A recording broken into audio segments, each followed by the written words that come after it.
the history of TIF and where you stand on it.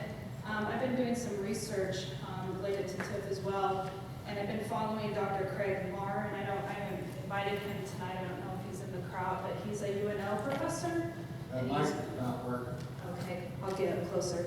Dr. Craig Marr, he's from UNO, and he is a very smart man. He's got a lot of research publications on taxing and financing and whatnot. He is going to be publishing a book chapter soon on TIF, and he uses a lot of Nebraska case examples in his book chapter, and one of them is the Fremont case study.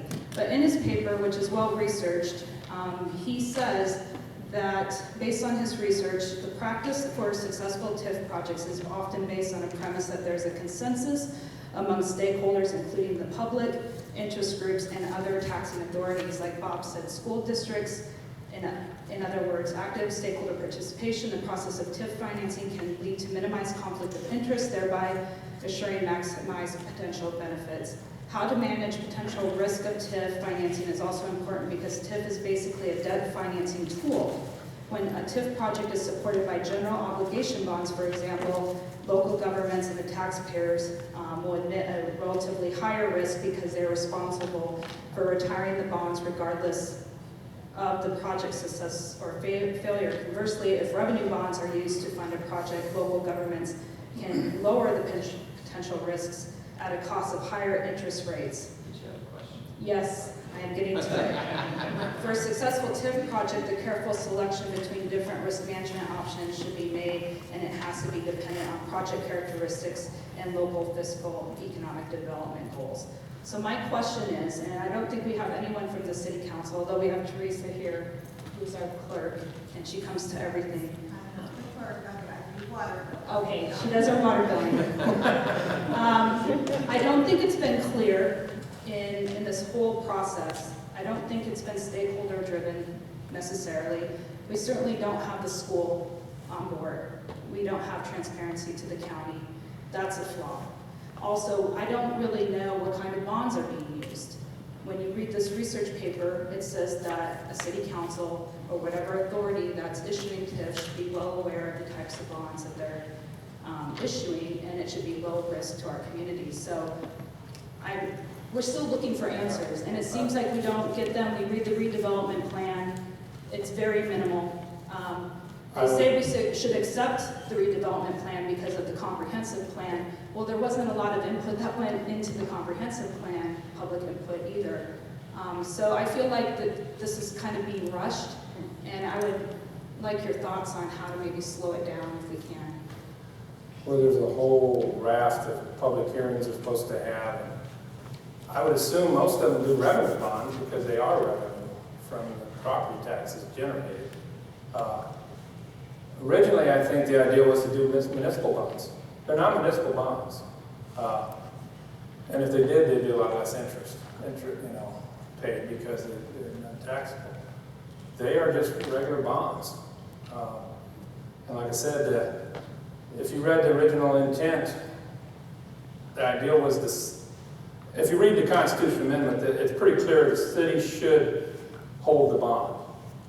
And they should receive the, when a TIF person pays their taxes, the treasurer sends it to the city, then the city sends it to the bondholder. The original intent was the city would have municipal bonds, and then they would make the payments on the municipal bonds. It would be a lot less costly because you can get municipal bonds for 3-4% if they're taxable. But basically the city's a washed their hands and said, economic development, take it.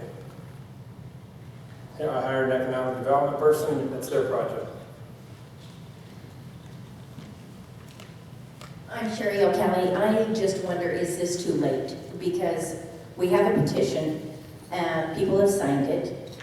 The only objection that I ever heard was, well, why should I sign it? It's too late. Is it too late? Send that message. If they ignore you, you got another petition going. It's called a recall election. Absolutely. Thank you.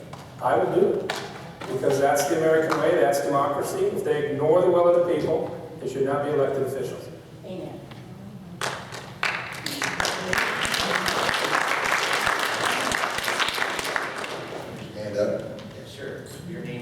My name is Jim Sasman. Oh. I reside in Omaha, Nebraska.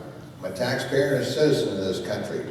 My bride and I live in Omaha, we have for many years. We rent a house from the county. It seems like our county commissioners are raising our rent constantly here because we gotta pay more every year here in taxes. You know, I'm quite involved with a lot of things here in our fine community, but since I retired, I have the opportunity and the time to do that. Now, what really is mind-boggling to me is how many people out here are actually asleep. We have a lot of retired people in our communities and in the state of Nebraska. Evidently, they must stay home and watch Dancing with the Stars and all the game shows and whatnot, because I only see like maybe half a dozen to a dozen guys of my vintage at some of these meetings. You know, but our elected officials just keep doing what they want to do, and there's nobody standing up and saying, hey guys, they're questioning it. It doesn't exist out here. You can go down to the state legislature, same thing. Mikey here does a hell of a job, a heck of a job down there, and but he's one of many standing up to this stuff. You can go to the city council meeting in Omaha, same charade again. Now look at the amount of people here tonight. Is this the entire population of this community? I don't think so. Just a little tiny handful. But you got to get more people involved in standing up and raising Cain about this here, because the guys in Lincoln passed laws, but like you said, you know, if you raise the speed limit on the interstate to 75, even there's no state troopers out there keeping people under the speed limit, they're going to do anything they want to do. Do you have a question? Yes. The TIF deal we had in Omaha, there's a lot of TIF used in Omaha. The deal in Fremont with the chick at Costco, that's abused something terribly. Yeah. My question, I guess it'd be to all of you. What are we going to do to put a stop to all this chaos out here? We're trying. Pardon? We're trying. Trying. Working. Trying. Thank you. Could you announce your name, please? I'm Del Sarnes. Would a civil case be of any benefit? You know, go after some of the, You would have to, I would mirror there's a case right now in Nebraska City on a grain elevator that was built 3 miles out of town. It was TIF'd. It's at the Supreme Court now. I would like to see how that comes out.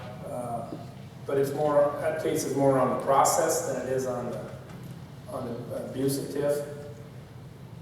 But then again, you're hiring lawyers. And I had a conversation with an individual, and every lawyer that knows TIF is already getting paid by developers and cities. So they don't want to bite the hand that feeds them. so it'd be difficult to find an TIF attorney. yeah, I know of a couple of lawyers that might help that are morally believe in the rule of law. But yeah, it's going to have to come to that, and the Supreme Court's going to have to step up one of these days and rule.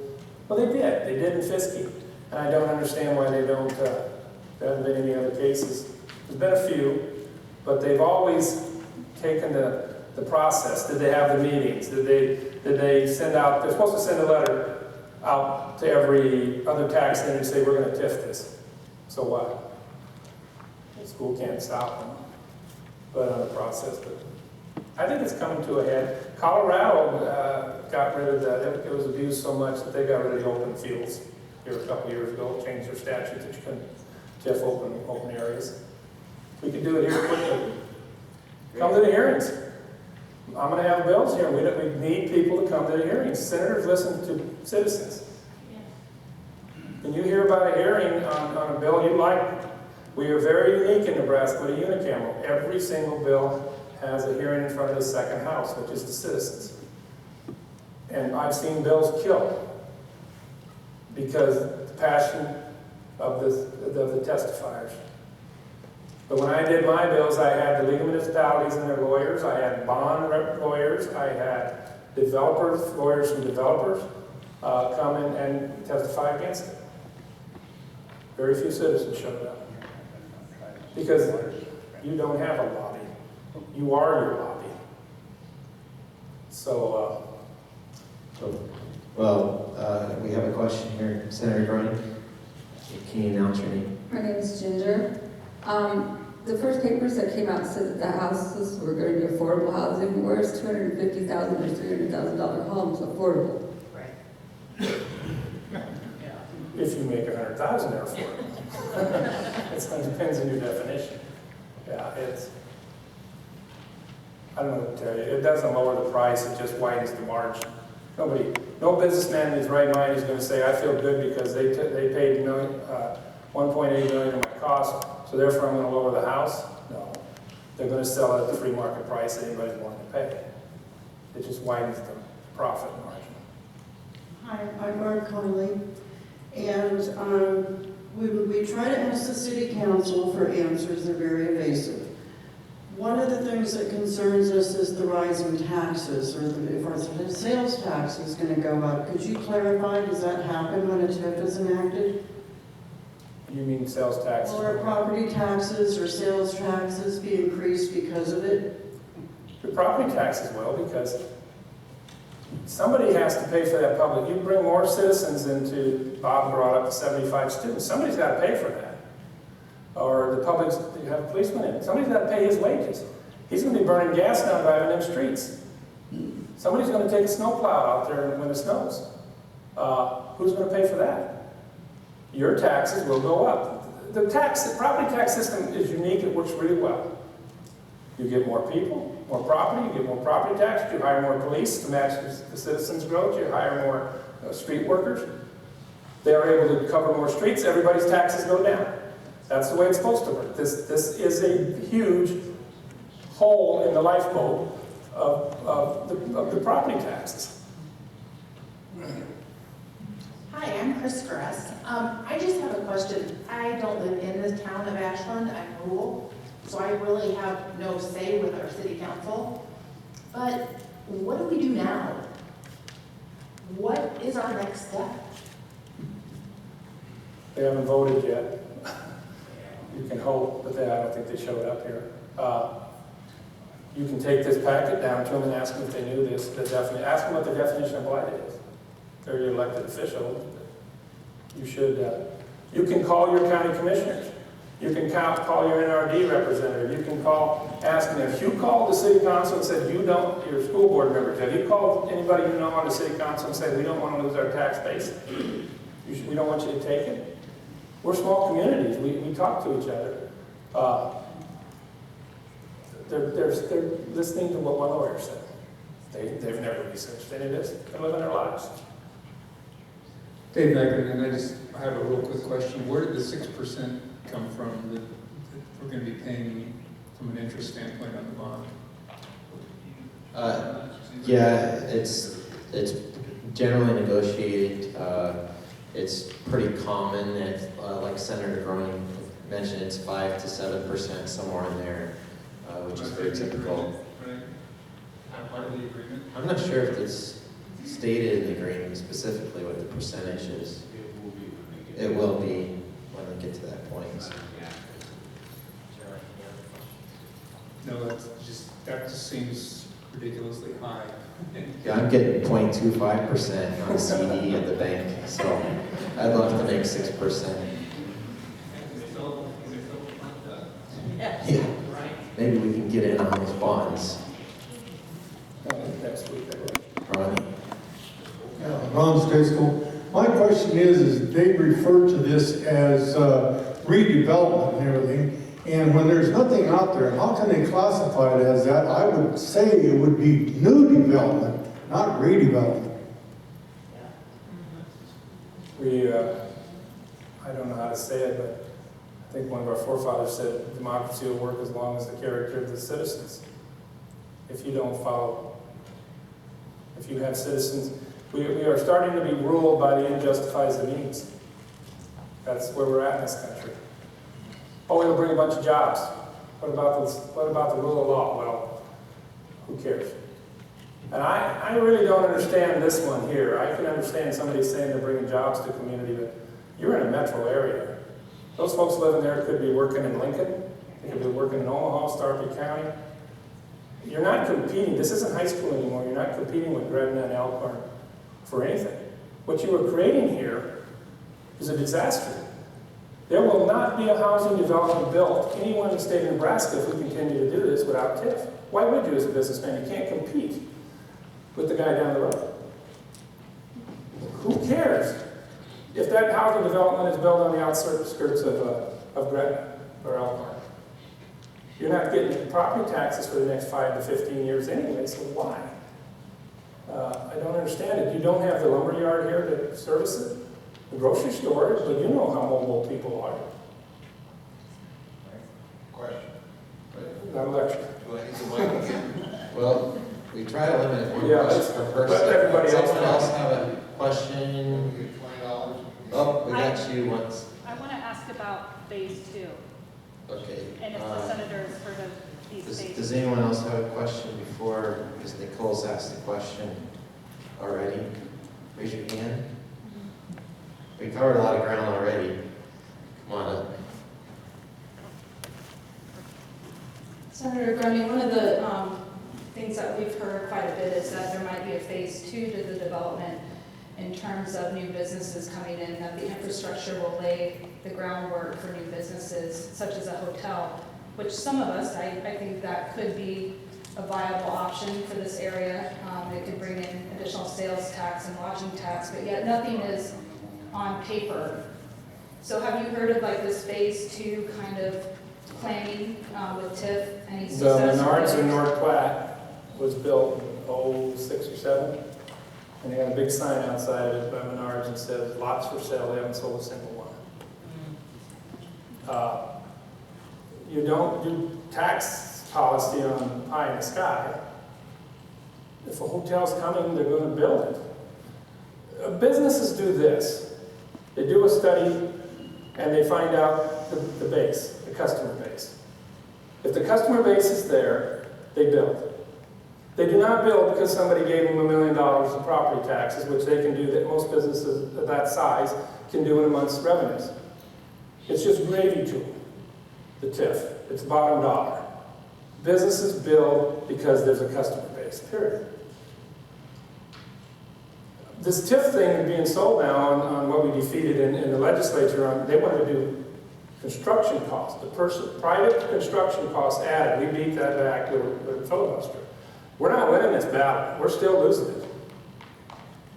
The lobby had enough votes, the bank and the developers, to almost get that passed. I will guarantee you the reason it's coming now. They were waiting to see if that bill would pass. And it wouldn't have been 5 to 7 years. It wouldn't have been $1.8 million. It would have been 10. Because they would have been able to throw all the construction costs on top of that $1.8 million of infrastructure. Come September 1st when the law would have went into effect.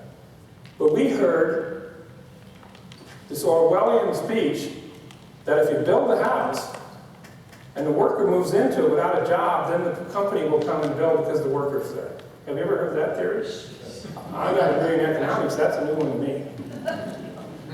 I moved 5 or 6 times in my family. I didn't care if I had to live in a trailer house.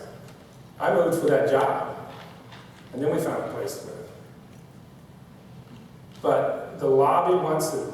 If you're a banker, I can't blame them. If you can get a 30% collateral, because you take 2.2 on your mill levy times 15 years, what is that, 33%? 33% of that cost over 15 years will be refunded back to them through their property taxes. That's a pretty good margin. It's business. I'm not criticizing them, but my job is to make sure I get good policy, not take lobby's money. Any final questions for the senator? Yes. Is it a question or a statement? It's a question. Okay.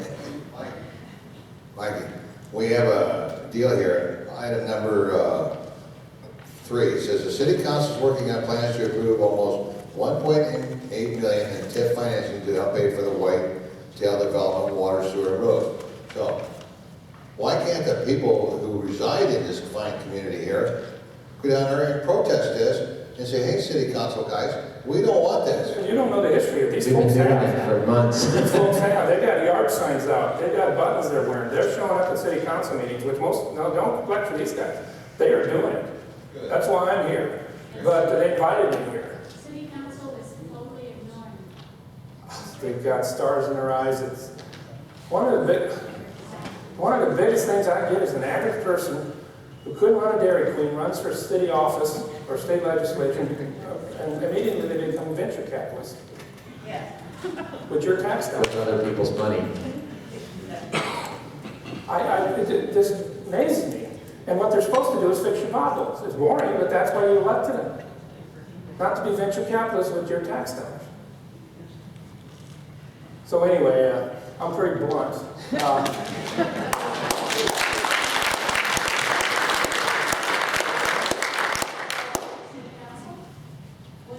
can, but nobody runs. Two of them, I guess, were appointed.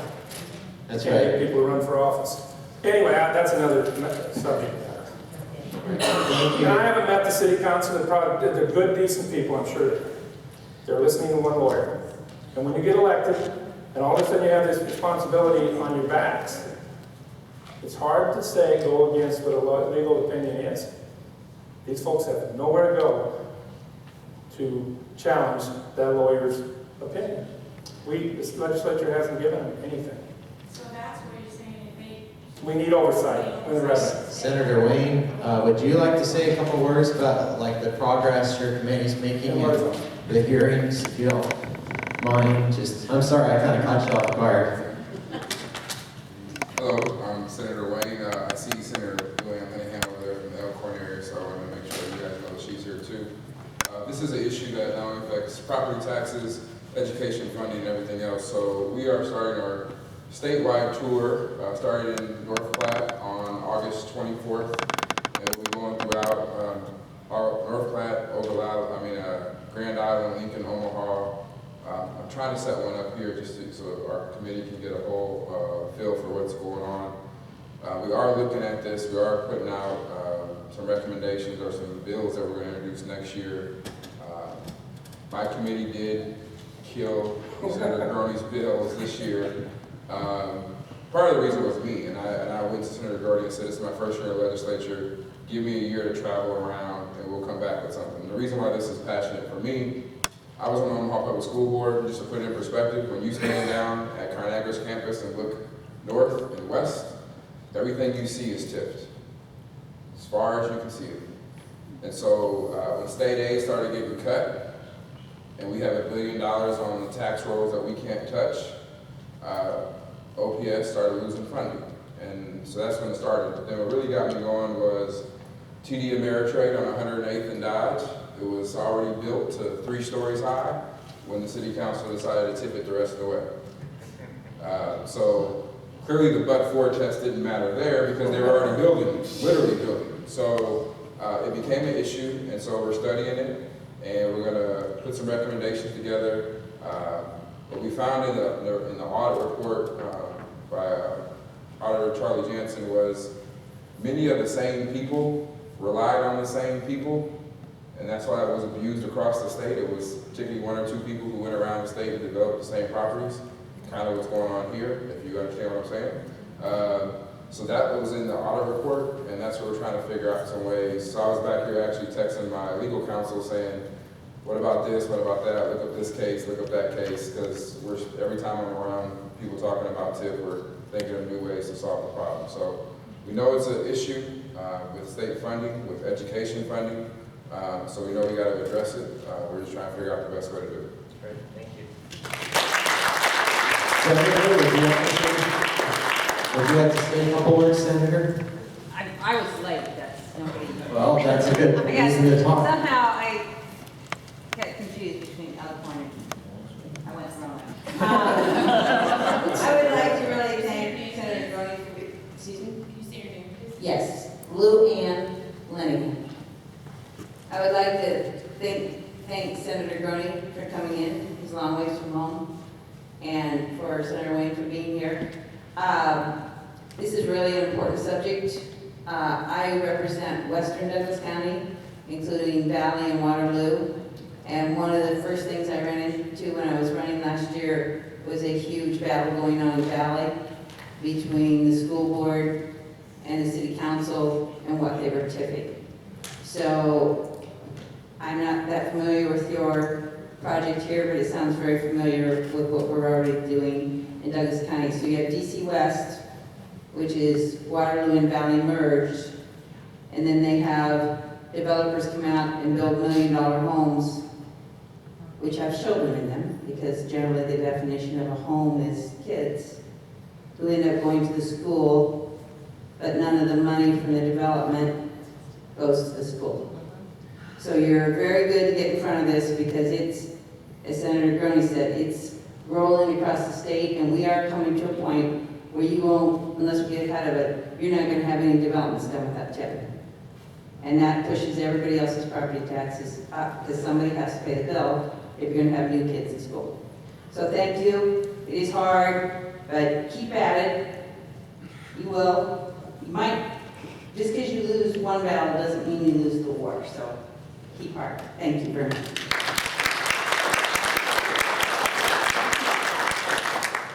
Right. Oh, we got one more question back here. All right. You can announce your name. I don't know if I really have a question, I just have a comment, if that's okay. So my name is Thomas Judds, and I do not live in the community of Ashland, but I am just on the outskirts, actually in Lancaster County, 6 miles west of here. But I've been involved in the affordable housing development and investment side for about 20 years. And Senator Groene, I've also invested, been part of the investor group that have placed housing in North Platte, all across the state of Nebraska, quite frankly. Typically in Omaha, I've seen a lot of the TIF used, and I don't want TIF to get a bad name because it has done a lot of good for the development of low to moderate income housing. I want to be very specific about that. I've been very quiet all through these meetings because I have a lot of conflicts of interest personally about how I feel and what I've been involved in, the people I know. But honestly, affordable housing would not probably be built in blighted areas if you didn't have the assistance of TIF and the low to moderate income housing tax credit. And so that serves households that make 60% or less area median income.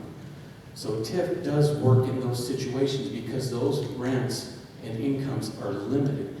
And so you won't see developers in the private sector come in there and develop unless they can maximize the rents and up their debt. When you're dealing with tax credit developments, you have equity, your rents are limited, so then at that point you need to leverage as much as you can.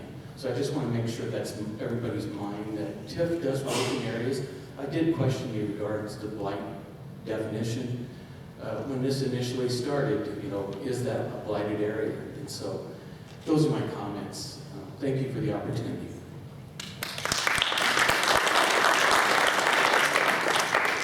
All right. One last question. Lorraine, come on up here. I'll meet you in the middle.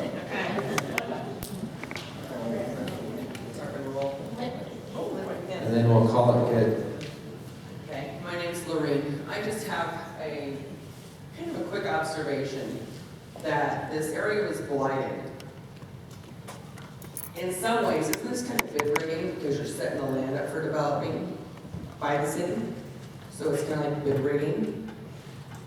So you're setting up, it's like it's blighted out, but it's done for a specific developer and investment group. Wouldn't that, in all seriousness, wouldn't that be kind of like bid rigging, which is illegal? Government shouldn't pick winners and losers, and that's what they're doing. There's people who I took a tour, invested in SIDs. They have lots to sell. Yeah. The city decided similar development. It's not low income, and they're giving these an unfair advantage over these individuals who invested. If they're picking winners and losers, and that should not be. And some might call it cronyism. That you are helping one person over another. But it's legal. Bid rigging? This isn't really bid rigging. It's also bid. But you're absolutely right. A blighted area should be decided by a city prior to anybody coming in and wanting to develop it. And it already owns. The city should pick that because of what's good for the city, what's good public policy. The city should say, this area is blighted. Now, here's where you're going to build. These guys come in and say, we're going to build houses. Now your city planner should go to those folks and say, wait a second, don't build out here. I have this area here where we'll help you develop infrastructure in. Would you build here instead of there? It's completely gone backwards. Developers and their lawyers have come into the city councils and dangling bait and saying, we own this land out here, we want to develop this land out here, you blight it. And that's wrong. All right, well, so let's talk about, thank you, Senator Groene. Let's talk about the petition. Let's go to the next slide, please. We covered most of the question. So we are trying to do something. We've been going to a lot of meetings. The council people seem very dug in on this. So a couple of weeks ago, we decided to start a petition.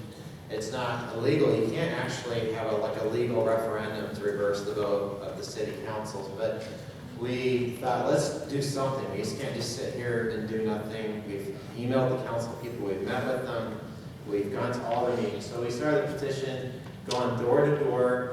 We got some great folks with a lot of energy that's really helped out a lot. And we initially wanted to test the waters, but one gal, she said she went out in her neighborhood, she had 25 homes, and every home signed the petition. And based on that success, that just energized us. And so we started spreading out through the community. We got petitions at businesses, and we've collected several hundred signatures already. And I've been asking, I pulled all the folks collecting petitions out there. I said, what would you say is the rate of folks that are signing the petition? Out of 100, give me a number.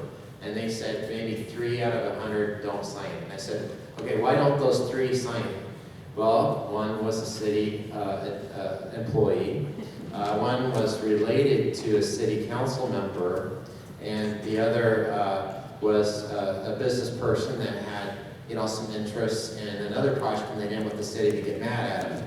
So anyone that hasn't signed, they give us the reason. They said, man, I'd sign it, I just don't want to get in trouble, with this project I'm working on with the city. And so what we're doing is we're going to keep collecting signatures up until Saturday.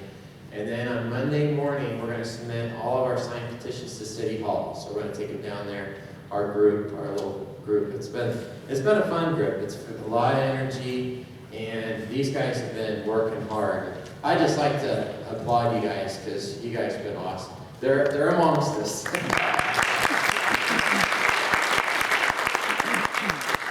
It's not a legal document, but we just want to show the city council, that we're serious. That this is a big concern for our community.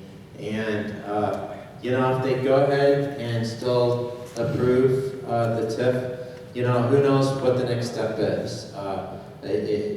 Some people, like the senator said, are saying let's just go for a recall and go that route. We're just going to wait and see how it goes. August 17th. The petition's out in the lobby there. If you'd like to sign it, you can go to the next slide.